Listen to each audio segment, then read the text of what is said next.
For many people, 2016 was a real shit show. Famous celebrities died one after another, Donald Trump was elected as President of the United States, and several prominent AKB48 group members graduated or announced their graduation. That last one may not actually pertain to many people, but it does to me. That said, 2016 was a kick-ass year for games. Here's my top 10 games of 2016 list. Overcooked was a late entry that managed to find its way into my heart. It brought me back to the days of being a short order cook at Wendy's 10 years ago.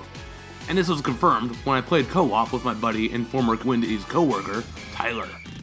I really liked how each level presented its own puzzle, and it was up to my team to figure out the most efficient way to get orders out. And of course, there were always moments where things could just go out of control. Oh my, shut up.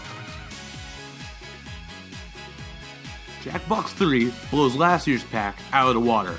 I'd argue that just about every game in this pack is solid. My personal favorite being TKO, as it combines crappy drawful skills with the entertaining one-liners of Quiplash to make super hilarious combinations.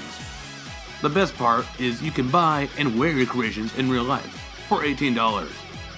I'll admit, this game was played daily during the holidays, and so this game is the freshest one on my list.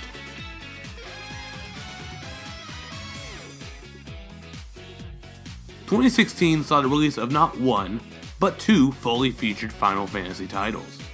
I decided to put my efforts toward a spin-off, as I'm a bigger fan of fan service than the original entry that took 10 years to make. I really liked the chibi art style of the characters, despite not using them for most of the game, as the giant forms gave me better combat options.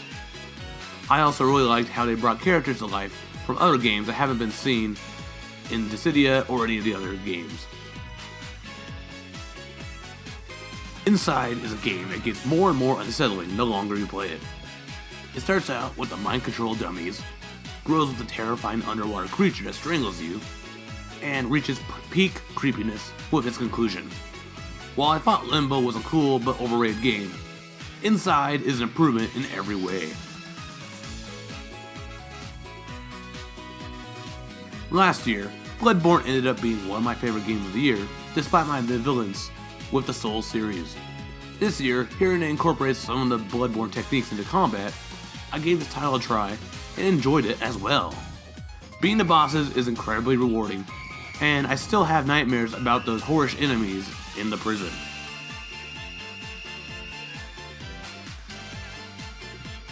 Uncharted 4 continues a serious tradition of throwing Nathan Drake into numerous holy shit moments.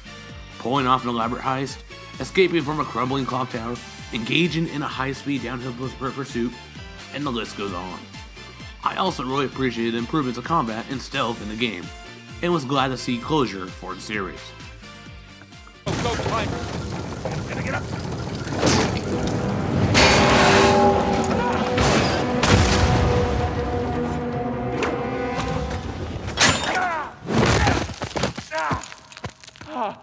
Holy shit!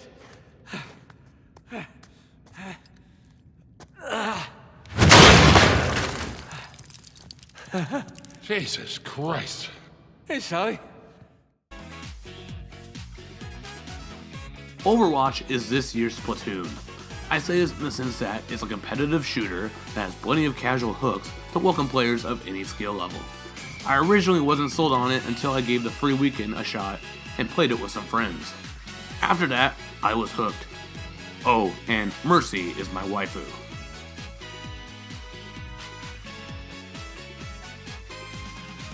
Surprise, surprise! Pocket Car Jockey is the one handheld game I put the most hours into this year that isn't Pokemon Go. I refuse to mention that game or put it on my list out of spite. That said, the premise of combining horse racing and solitaire sounds like the quintessential hobby of an 80-year-old chain-smoking Japanese man who frequents pachinko parlors.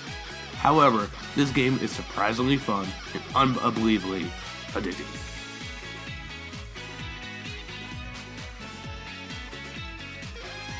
Doom is what every cool shooter dreams of being.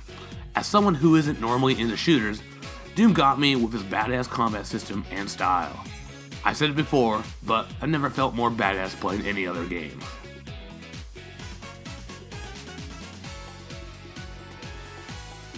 Tokyo Mirage Sessions' sharp FE combines two of my favorite things in life: Japanese role-playing games and Japanese pop idol culture.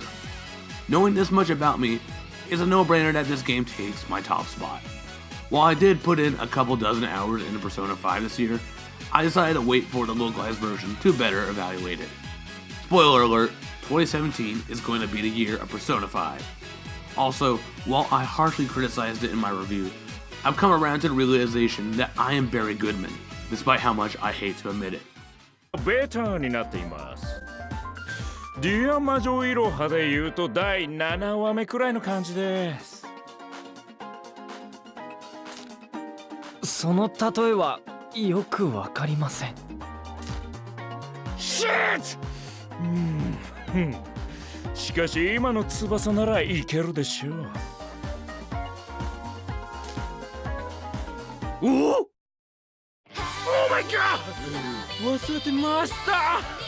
あさってはゲーム版ディアマジョの発売日。店舗特典には私を呼んでいる。急いで列に並ばなければ。ライドビッグウェーブ